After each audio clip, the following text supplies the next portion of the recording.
We'll call our special town hall meeting to order. We'll start off the evening with the Pledge of Allegiance to the flag of the United States. So if everyone would join me in standing, please. And it is properly placed on the left. Oh, wait. All right, here we go. I pledge allegiance to the flag of the United States of America and to the republic for which it stands, one nation, under God, indivisible, with liberty and justice for all. Thank you, everyone. So for all of the folks that are here visiting with us, thank you for joining us tonight. Make sure to give credit where credit is due. I don't see Councilman Edwards at the moment. The idea of taking council meetings out into the neighborhoods 4 times a year was his idea, and since we did the first one, we have continued, and it's been very productive for us. So thanks for joining us. We really do appreciate it. Secondly, I got to spend last week at Maxwell Air Force Base in Montgomery, Alabama, at the National Security Forum at the Air Force War College. And one thing to share with you just very quickly from that. We heard from the Secretary of the Air Force. We got to have a conversation with the Chief of the Air Force, who of course is one of the Joint Chiefs staff. And we should all sleep well at night knowing that our military is at a state of capability and readiness that they don't even refer to China and Russia as adversaries or near adversaries, but near peer adversaries. That they are so far below our current levels of capability that they don't refer to them as peer adversaries. Now, of course, they did follow that up with, however, all of you that are here, make sure that you go ask your congressman and senator to continue to fund the military and fund the military very healthily for us to maintain that position. But aside from that, that was one of the great messages that we got. And then they backed it up with fact and lots of information about what's happening today in our military. So I wanted to share that with you. As half of Randolph borders our city, we're immediately outside the fence line. That relationship is an integral part of who we are as a city from the very beginning of our corporation and through today. So that said, I'd like to introduce the rest of the members of the City Council that are here. First and foremost, Mayor Pro Tem Allison Hayward. Ms. Hayward. Councilman Gutierrez. Councilman Brown. I'm sorry. Councilman Brown. Councilman Davis. And Dr. Scagliola. I want to make sure I didn't miss anybody. Our City Manager, Dr. Brown. Okay. So with that, what we want to do is we want to allow the staff to take us through all of the information that they want to share with us. We'll let them complete that, and then we'll get to a question and answer and the town hall format when we're finished. So at this time, I'm going to hand this over to Dr. Brown, and the staff's going to walk us through their presentations. Thank you, Mayor. Good evening, everyone. It's a pleasure for us all to be here with our staff, and you can see we have a lot of our staff members around there, so if you need information, they're all available. They'll be here during the meeting, and feel free to talk to them or ask them any questions that you might have. It's my pleasure to be able to introduce our speakers tonight. The first thing we're going to start off with is our State of the City video. This is something that we do every year, basically, is to produce a video that shows the projects that we completed last year, 2018, and those that are scheduled for completion this year in 2019. So that's what this video is about. Literally, I walked in January, and after I've been here about a week, they said, "Oh, you've got to film this video." So they put me on camera, and away we went. So we hope you like it, and we think it shows a lot of the great accomplishments that we have completed and a lot of the plans that we have for next year. So without further ado, we'll get started.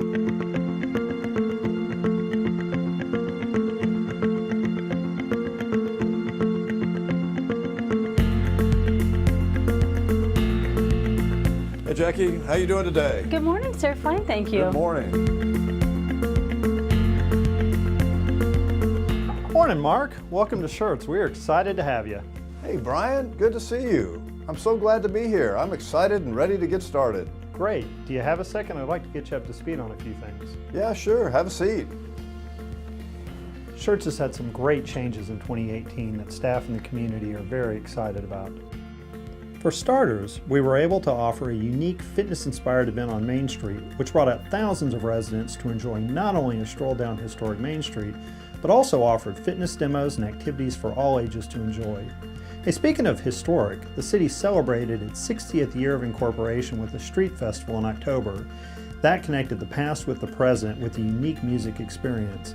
It brought out local food and craft vendors and offered several fun activities.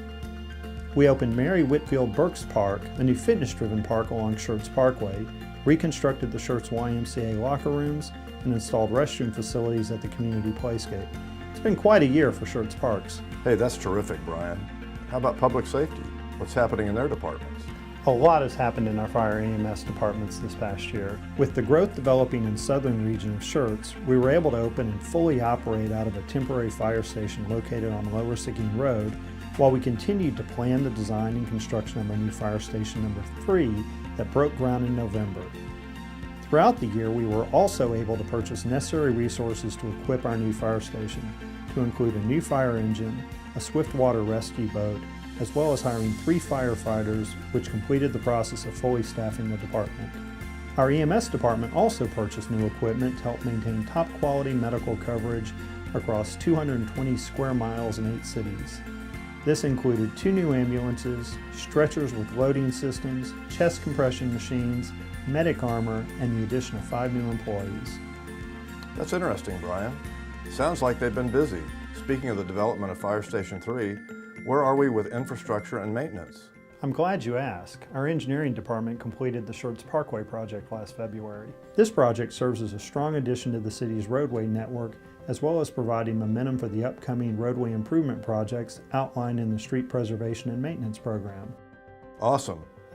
Based on the reputation Schertz has, I'm not surprised to hear such great things are happening in the city. Seems like we're prepared to continue this momentum into 2019.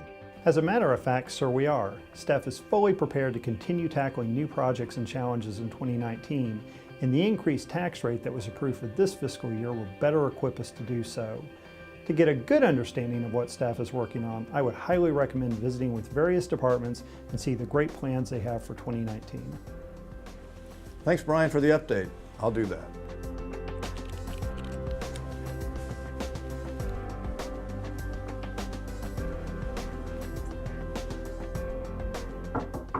Hey, James, how's it going? Good.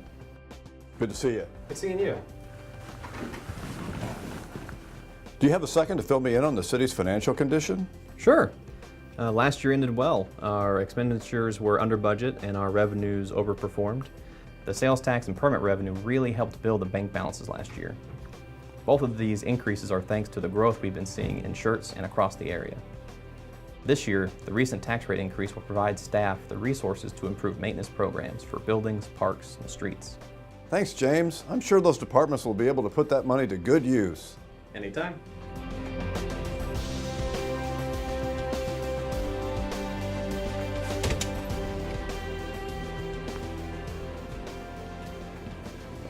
Hey, Kate.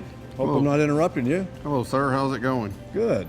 I was hoping you'd show me some of the projects you have going on this year. Absolutely. Let me walk you through some of the projects we've got.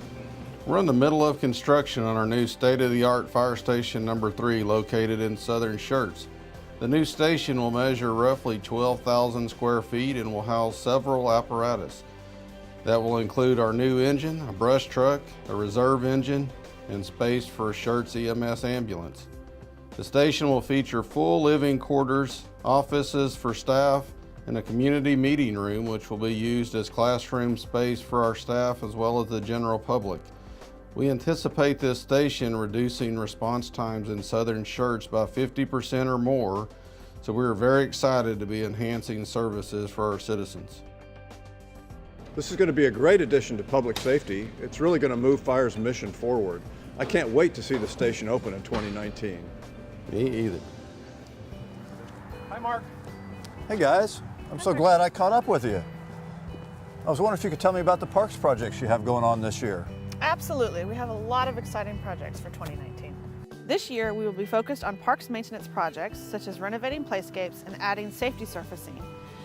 We're also adding some new features like an expression swing and gaga ball pit. Staff is also excited to be offering an adult dodgeball and kickball league this year, as well as hosting our first daddy-daughter dance. Great, thanks. I'm really looking forward to these projects happening this year. We are too. See you later. See ya.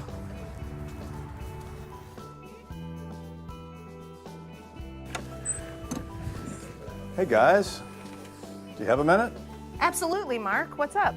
Hey, I was wondering if you could update me on the infrastructure projects you have going on in 2019. Sure. We were just reviewing plans for our new water storage tank in Southern Shirts. It's a 1 million gallon tank that'll be located in Southern Shirts near Corbett Junior High. It'll provide storage capacity for the system and will help to normalize water pressures for our customers in that area. We're also working on a street preservation and maintenance project involving resurfacing, mill and overlay, and reconstruction of various streets across the city. The project is about 8 miles long, and it's primarily bond funded, but we have additional funds that have been made available due to the recent tax increase, so that'll allow us to do a few more roads. Thanks, Kathy. I really appreciate you explaining the infrastructure projects to me for 2019. Sounds like we have a fantastic plan. We're really excited to get started. Thanks again. So long, everybody. Bye.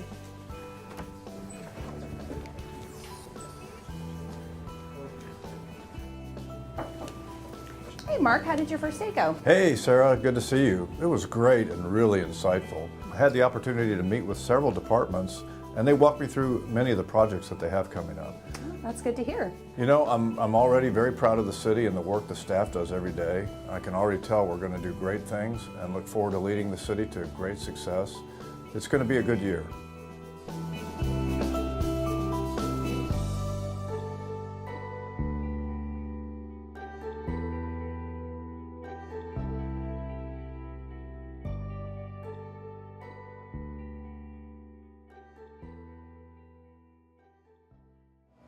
All right, well, our public affairs folks did a fantastic job, and that's Sarah and Linda and Melissa. They did a great job producing it. And I had a great time doing it, but I'm not going to quit my day jobs. At any rate, we'll continue with our presentations. The next one will be John Nowak, and he's going to talk to you about street preservation and maintenance.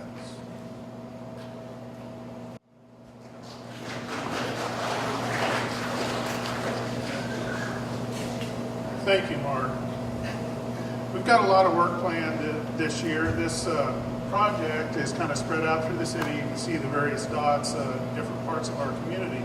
This really represents the first comprehensive street preservation and maintenance project that the city has undertaken in quite some time.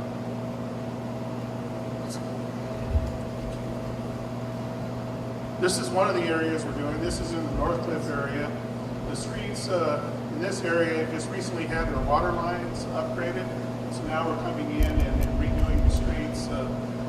This area, excuse me, we're going to basically kind of pulverize the existing stuff, reuse it, stabilize it, and put a new layer of asphalt on top.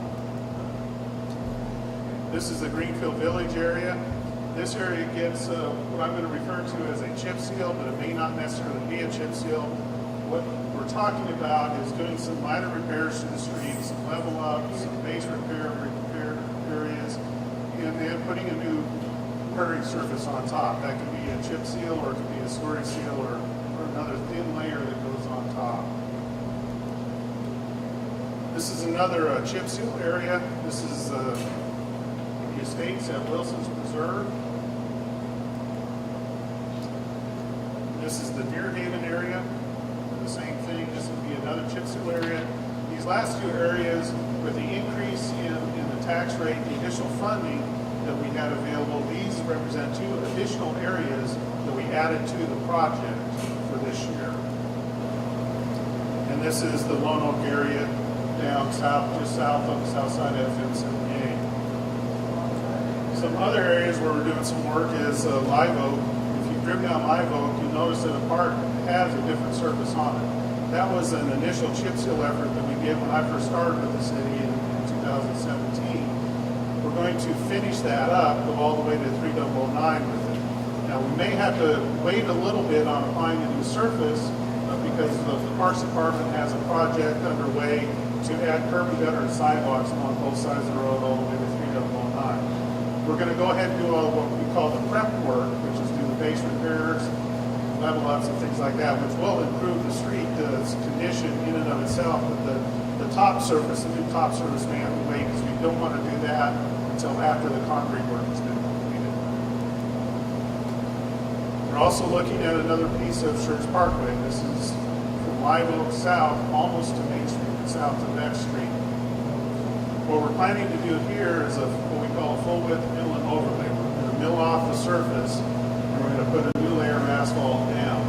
Now, when we did some investigation, we found we didn't have as much asphalt on that section of road as what we thought. So we're going to have to mill through all of the existing asphalt into the base layer.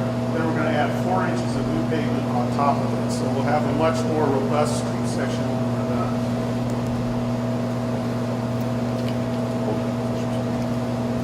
We're also going to rebuild a section of Tri-County Parkway.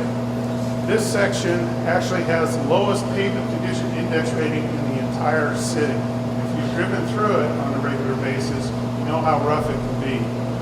We're reconstructing the asphalt section with a new concrete pavement section. The reason why we're going with concrete is not only going to get a lot of traffic through there, but including truck traffic, but it's also the low spot of the development. Water comes from 3 different directions, kind of collects in the low point of the street, and then goes into a drainage channel. As a result of all that water action is really degrading the pavement. I'm sure many of you have seen our Public Works Department go out there and they'll put asphalt down, they'll make a patch repair, but the patch doesn't last very long. We get a big rainstorm and the asphalt's almost gone. So we're going to correct that with a new concrete pavement section. We're also going to continue an effort that we started last year on Schertz Parkway. This is the north of Live Oak. We rebuilt the section between Live Oak and Maskey Road. Now we're looking at the next segment, which would be from Maskey Road up to Woodland Oaks. And when we did geotechnical investigation on that, we were hoping we wouldn't have to completely rebuild the section, but unfortunately, we didn't have the pavement section that we really need to carry the volume of traffic that comes down Schertz Parkway, so that section will also have to be reconstructed.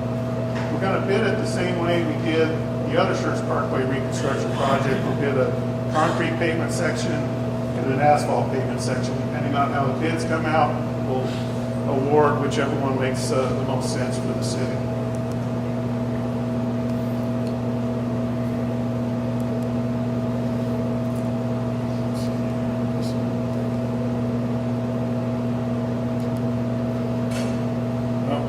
Got off my slides.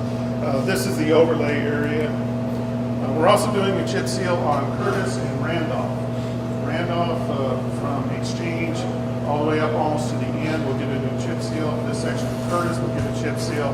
We are planning to reconstruct the segment of Randolph as well, the piece between Main and Exchange. That will be completely rebuilt with the new asphalt section. That's all I have for in terms of street maintenance. It's a lot of work. Thank you, John. Kathy Woodley's going to come up next. She's going to talk about the FM 1103 and I-35 projects that are upcoming. But first, I wanted to introduce our new Assistant City Manager, and that's Charles Kellum.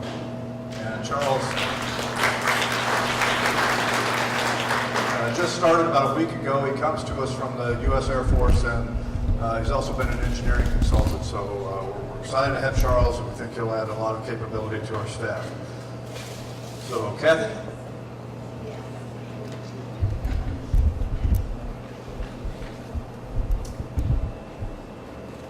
Thank you, Mark. So, those of you who have been at another one of these Council on the Go meetings and staff and council members, I'm getting to be kind of like a broken record here, but I'm going to go over the projects that TxDOT is doing within our community. We have quite a few miles of TxDOT roadways, and there's been quite a bit of funding allocated to our area to make some improvements and expand capacity. So first, the FM 1103 bridge project. They're still working on some of the concrete. but it's almost done. They're still scheduled to be complete in June, next month. I'm a little bit nervous about that. It seems to rain once a week when they're getting ready to pour concrete and there's no more fluff left in the schedule, but as far as we've been told, we're still on schedule for completing in June. So this one, if you remember what the bridge used to be, just one lane in each direction. And what it is now, turnarounds on each side and some dedicated turn lanes. You'll notice on the right-hand side here on the northbound or westbound lane, it's a 17-foot shoulder right now. What'll happen is when 1103, the main lanes going down through Cibolo, when those are expanded, then that lane will be a continuation of those. The 1103 improvement project, TxDOT's been working quite diligently for the last several years, designing, acquiring right-of-way. All that has been done. It's ready to go. The project does go all the way from 35 down to close to Steele High School in Cibolo. The first mile of it is in Schertz. And this is going to take existing 1103 from 2 lanes to 2 lanes in each direction, turn lane, median divided roadway with bike lanes and sidewalks on each side of the road. Right now, utilities are being relocated. The city actually did contract to relocate our water and wastewater lines that are in the way. So you may see some of the crews doing that work. They should already be out there working. The lead date for the roadway improvements is actually pushed back to May 2020, and it is expected to take about 4 years to get through all of that. I also don't have information on whether they're going to start at the Schertz end or down by Steele High School, but the entire project will certainly be a challenge for everyone to get around in that part of the city.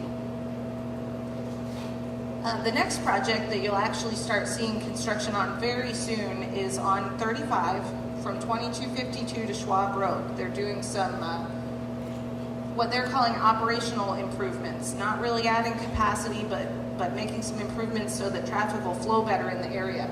They're going to do some ramp reversals and intersection improvements. So I know these are not the easiest things to read, but basically what's happening is and I'll just pick out one of these for an example. Currently, you get off the exit for 1103 right before you get to 1103. You get off the exit and you sit at the light. What will happen is that will be closed, and instead of that, you will have to get off back closer to 2252. If you're on 1103 and you want to go north, you'll be able to get back on the highway right after 1103. Or if you want to exit for Country Club, for example, you won't have to sit at 1103 to get there. You'll be able to continue on the highway and exit after that light. So it should make traffic flow a lot more smoothly. Also, in those 2 areas on each side of the highway that used to be rest stops will be a via park and ride lot on each side, so folks can take advantage of the carpooling and ride sharing system. It is a $25.4 million project. It's scheduled to begin this month. I think they're already starting to put out some of the highway controls and that sort of thing. It's expected to take 15 months to complete, and they're going to work 6 days a week, so do expect some challenges on 35 for the next foreseeable future. The next project that is kind of new to the public is called the I-35 NEX project, Northeast Expansion. The entire project runs from south of I-410 to FM 1103. The portion from the Bexar-Guadalupe County line, which is the Cibolo Creek, so right close to Evans Road in Selma, the portion from there to 1103 is $375 million. So you can imagine what the rest of it costs. This is a massive project. It is not a toll project. I think years past there was discussion of making this a toll project. TxDOT was looking for some innovative ways to fund some of their projects. There was huge public outcry about that, And so it's not a toll project. It's being funded with federal funds and state funds. What they're currently working on is schematic design, environmental studies, and public involvement. There's a request for proposal for a design-build firm that will take the project all the way from design from conceptual to construction, and that's expected fall of this year. They expect to let that contract mid to late next year and then start construction in 2021. So what this will look like, this is a little schematic showing what it'll look like between 410 South and FM 3009. And they're not needing to get a whole lot of right-of-way. I mean, I imagine, it's always funny to me to try and imagine, well, how in the world can they expand 35? It's already, looks like it's fully built. But they can always go up. So you can see here they're going to build elevated lanes on each side of the highway, either over the frontage road or in between the frontage road and the main lanes. Then it'll transition down back to surface roads after 3009 to 1103, and there'll be additional lanes added on the inside, so where the median is now, that median will become smaller. So this is a pretty big project, and like I say, it's not expected to begin until 2021. It's so big, they will not be able to do the whole thing. So probably for the rest of our lives, they'll be working on this project. But hopefully at least parts of it will be done and we'll be able to see the benefits of it. Also just want to mention, there's since we're in Central Schertz, there's always things happening at every end, but some things that we didn't really talk about are the improvements on 1518. That's going to be similar to 1103, where it's being widened to 2 lanes in each direction with the turn lane, median, and multi-use paths on each side. That's from 78 down to 10. The right-of-way is being acquired for that, and I believe they're expecting to begin construction on that around the 2021 timeframe. And there are also expectations that TxDOT will be widening I-10 from 1604 to SH-130 in Schertz. That is likely going to begin construction sometime between 20 and 21 also, and that's, I believe, a $1.2 billion project for that entire stretch. So that's another long-term project, but it's all very exciting and it will make a difference in the future. Thank you, Kathy. Just one minor thing there. We actually got a briefing by TxDOT at the chamber luncheon today, and they said that the 1103 project would be done in July as opposed to June. So we expect that to be complete actually in July of this year. And so next we're going to have an update on water meter replacement. Finance.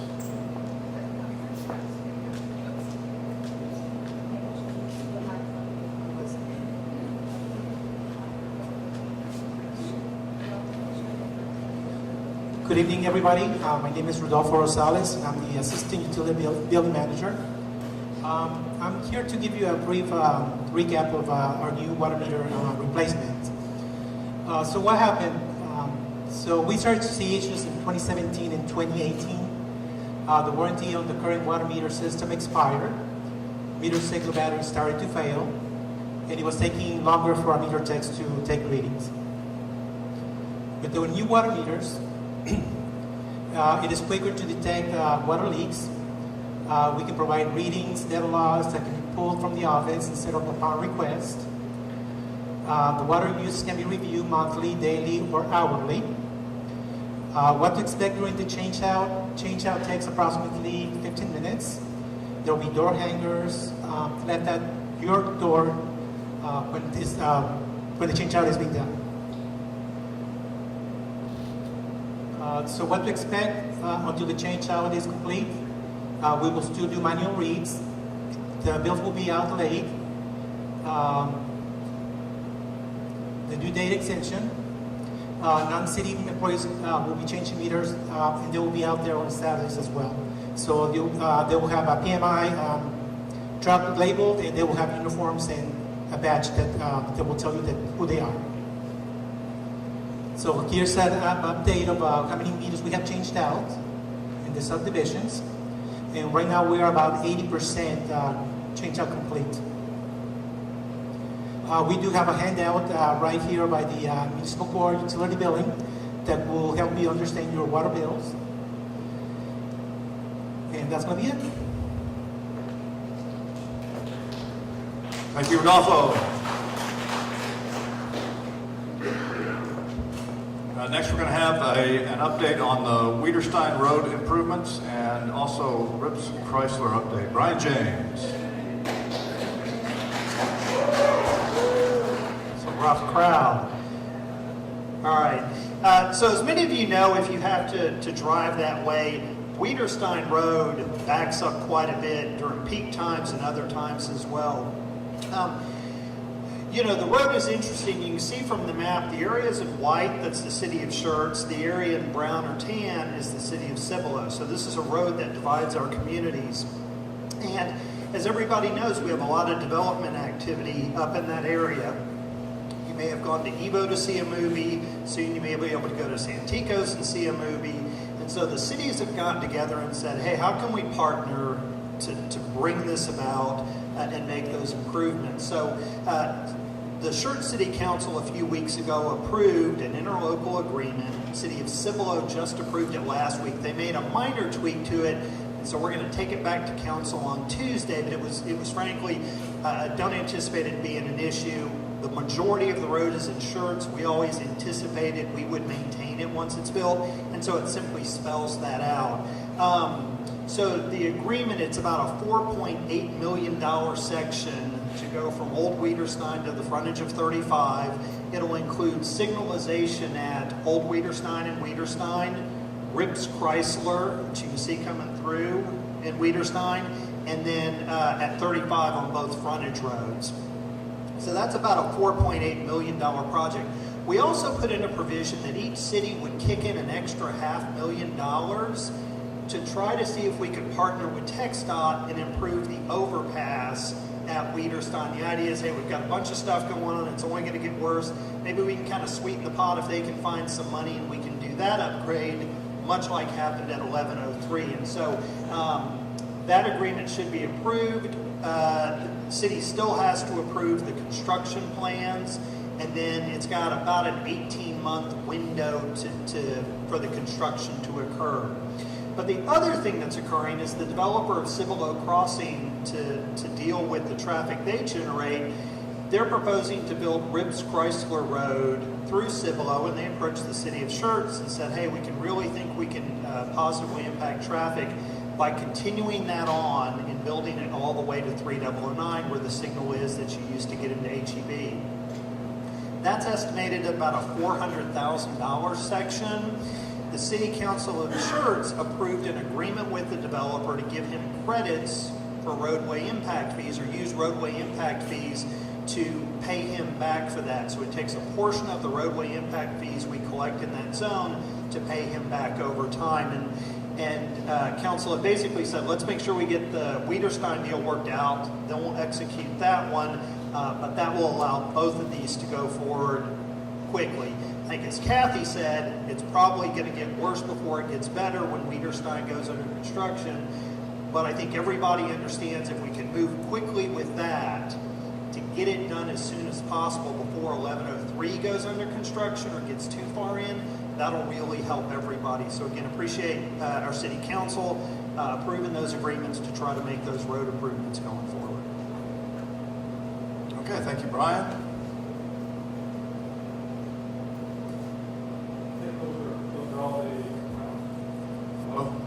Those are all the presentations we got.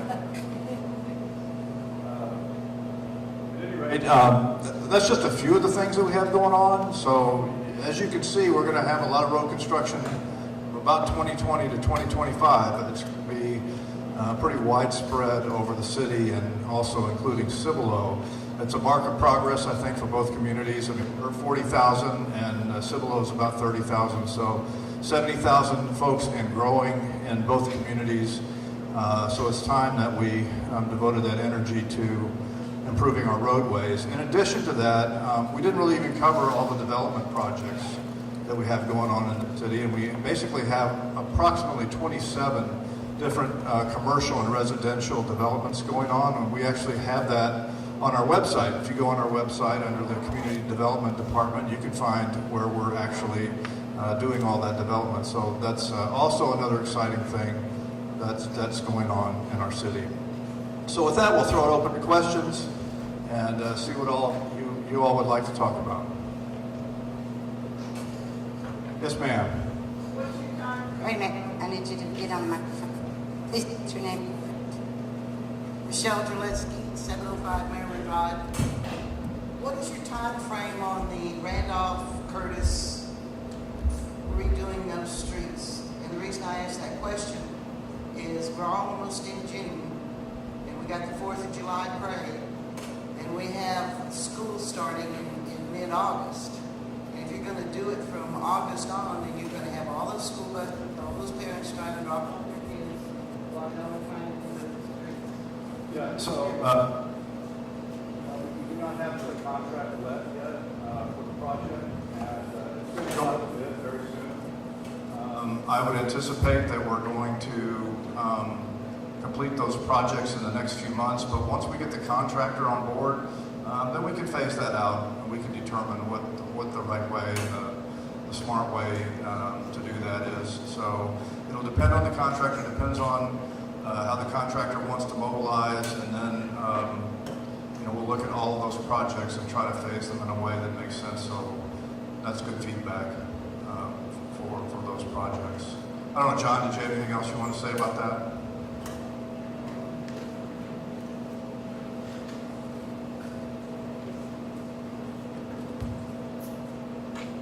Unfortunately,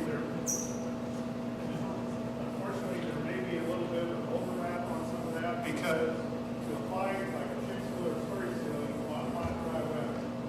It's August, September time. So we'll try to get it done before school starts.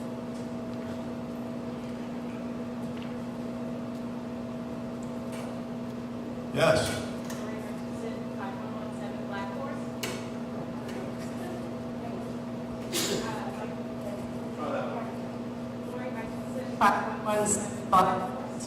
Question about, did TxDOT give an update on the sound barrier wall possibility along 1103? I understand we had a survey saying it's eligible, but they have to ask all the residents and get more than 50% approval. Has that survey to those perimeter residents gone out yet, or do we know anything more? I don't know anything on that survey by TxDOT, so I don't think we have an update on that. We have not seen the design, is that true, for the 1103 project? So they're still in the process of designing that. But we can go back and ask TxDOT about that for you. Sure.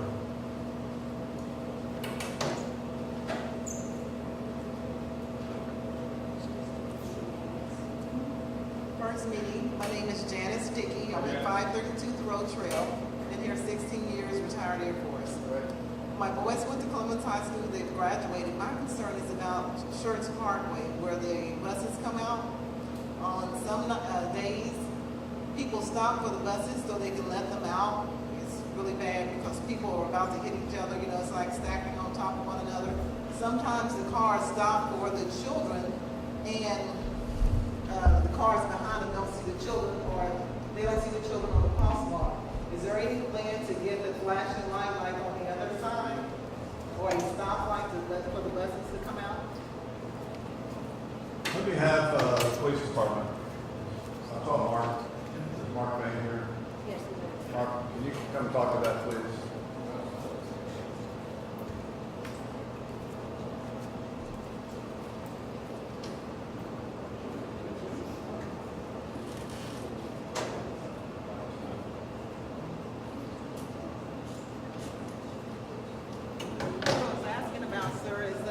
Buses are trying to come out, people are being nice and trying to let the buses out, but it's causing a traffic hazard, And then I know the pedestrian crosswalk for the kids are there to cross.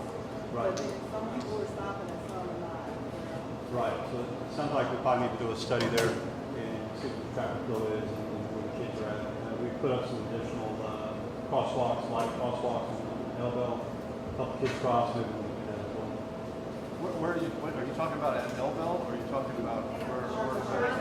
Parkway by the Yeah, right across from the council. All right. Yeah. Church Parkway by the also chamber. That's exactly right.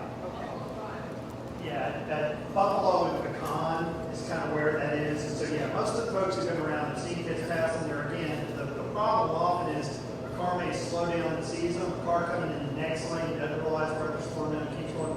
That's an issue. So we have looked at that in a couple things. So ultimately, I think kind of what we're looking toward is the solution of where we are going to need traffic signals. So in fact, we had a firm perform a traffic warrant study, not only there, but in Westchester as well. We have, again, the crosswalk signal. If you're trying to get out of school at certain times, it is extremely tough as well. It doesn't meet the warrants yet on Schertz Parkway at Buffalo. It's a little closer on Pecan, and so we are watching it. Part of what we're waiting to happen is to let the school district finish all the renovations associated with Clemens, probably relook at accounts at that point based on how it affects traffic flow, because we agree we've got a concern there. The problem is we don't necessarily think that the application that you see on Elbel is appropriate for that section of Schertz Parkway. It's kind of funny. Everybody who's lived here, not just 16 years, but if you live here more than a week, you kind of get used to the fact driving down Elbel that kids are crossing, you're anticipating that, and you know what it means, you're kind of watching for it. Schertz Parkway is a bit different, and then you get a lot of people not from the community who use that to go back and forth. And so we think that that's not necessarily the correct application. So I will say it is on our radar. It is something that we are looking at and watching. Part of it is working with PD for enforcement to keep speeds down. Part of it is working with our public affairs department to get the word out to folks so they know, hey, you need to watch for kids in that area. But the challenge we're having is, as counterintuitive as this seems, we don't want to put up the wrong application trying to help when in fact it creates a problem. So again, some of you talked to me before, we talked about stop signs. A lot of times we'll be residents saying, hey, there's a speeding issue, can we put up a stop sign? And if it's not warranted, what happens is everybody quickly learns, oh, that stop sign is just there to slow you down. There's never anybody coming the other way. I can just sort of slow down and then you kind of roll through, and that roll through then becomes also to slow down and keep going, and then it becomes, I'm just going to start looking and go through. The problem is you get a kid, hey, there's a stop sign, that car's going to stop, steps out, the driver's used to being there, you then have accidents occur. So yeah, it is something on our radar. We are trying to find the appropriate solution, and right now it's probably a three-pronged approach. PD working with us, AJ to keep speeds down, it's our public affairs folks to get the word out, and then it's our transportation safety advisory committee and staff liaisons continuing to talk about that and monitor accounts. So likely the next thing we'll do is we're going to finish up Clemens construction. We'll relook at what the traffic pattern looks like at that point, see what we've got, and then go from there. But you're asking me, I mean, ultimately I think what you're going to have, particularly as Clemens kind of grows before the third high school opens, is probably signalization in both Westchester and Elmdale, and then at some point on Schertz Parkway, it's a question of is it at Pecan or is it at Buffalo? Is it kind of too close to when you do them at both? So that's the issue there. The other thing I will say, when you look at the kids, some kids are very good about crossing their kind of crosswalk. Other kids, like my kids, they cross wherever they cross. And so that's a bit of a challenge as well. And so that's something we can watch. So we're on it. I appreciate the feedback. We'll certainly look at the suggestions. It's just a tough one to find a solution that really fixes it. Yeah, it's on our radar. Brian, do we have any idea how much longer the Clemens construction? No, funny enough, our library board asked that question, and I sent an email and they said, hey, we've got the latest stuff on our website, and I have not checked. So if you're interested, you can go to SCUCISD's website, and they apparently have the latest. I have not gotten to that, so I don't know, but that's where it stands.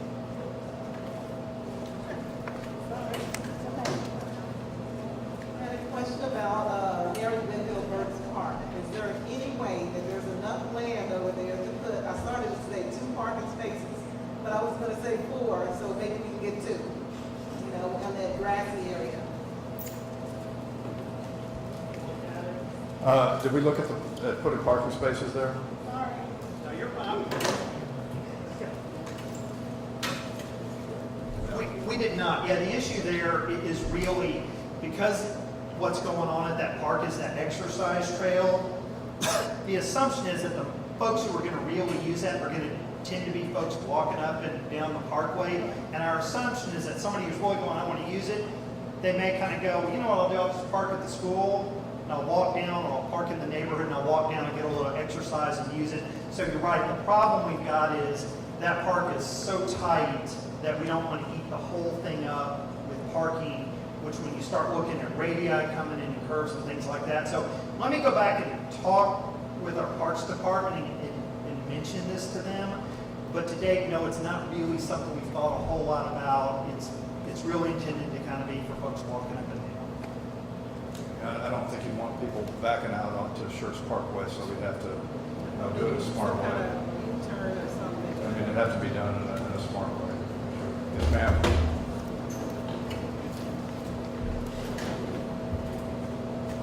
Okay, my name is Cindy Glenn, and I live at 1541 Circle Oak. And all my neighbors, when we get together, we talk about whatever happened to the other ATV that they were going to build in Civil Oak, because ours is usually a zoo to get in and out of. We're thankful to have such a nice one, but would it be nice to have a second one?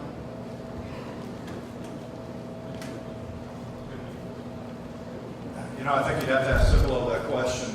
It's a Cibolo project. As far as I know, there's still a plan for HEB to go down there on Main Street at Cibolo, but I've not seen any activity.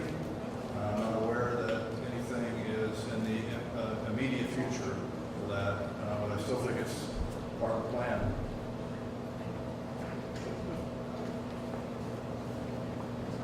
I talked to the folks at Cibolo a lot. That one hasn't come up, so I assume it's long-range planning for HEB. I don't think it's on the immediate horizon. Next time I talk to Mayor Boyle, I'll ask him about it, but we've been kind of focused on this Wiederstein deal, so. Well, there's all that new subdivision on the south side too. I mean, I think there's a lot of population to support it. I would guess, since I earn my living in the private sector, that the numbers don't quite work yet for HEB, and when it meets their model, they'll break ground.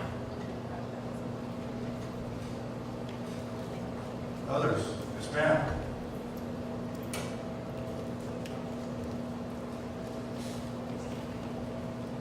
I'm Cindy Patterson, and I live at 3533 Peachtree Lane in Carolina Crossing South. I have a question about bike lanes along Savannah Drive. I believe a year ago when I came to council on the go, there was talk of putting bike lanes on both sides, since apparently having only one on one side of the road doesn't meet Texas law or code. Is there any plan to get those in place? Because there are children who are riding on the sidewalks and going the wrong way down the path.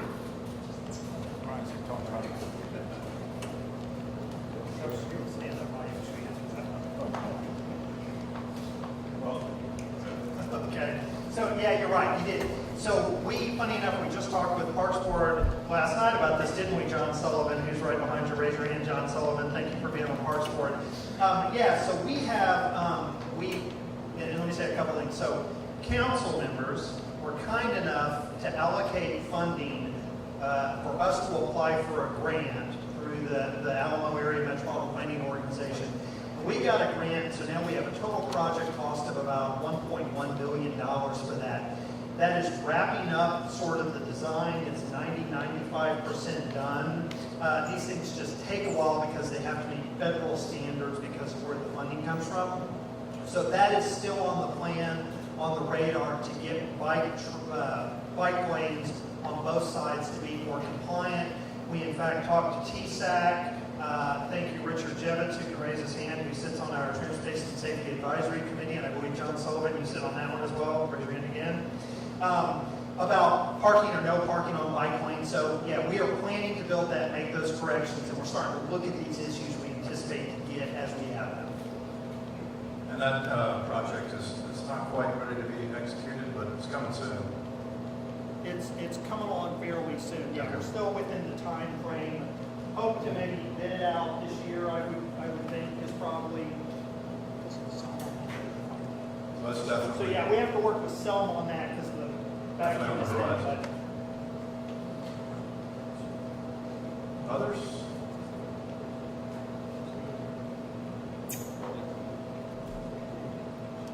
See any others? Turn it over to the mayor. Even if you want to know his favorite color, I mean, no questions are out of bounds, right? All right, well, since we're recording, I do want to say thank you to Dr. Brown and all the staff for being here this evening, taking time to be available to our residents. And I'd also like to say, because there are folks in Cibolo that watch our council videos, and I've watched almost all of theirs, thank you to the City Council in Cibolo for their unanimous vote to work with us on Wiederstein Road. The initial conversations about that road started in 1974 between Mayor Schlatter from Cibolo and Mayor Bucher from Schertz. And over the decades, we've just not found the right mix, the right deal to get this done. And we have votes from both councils, unanimous votes for the two cities to cooperate. That doesn't happen too often in municipal government, so thank you, Cibolo, for that. Anything else? All right, the staff's going to be here for a few minutes if you'd like to ask them any questions. And with that, at 7:25, we're officially adjourned. Thank you all.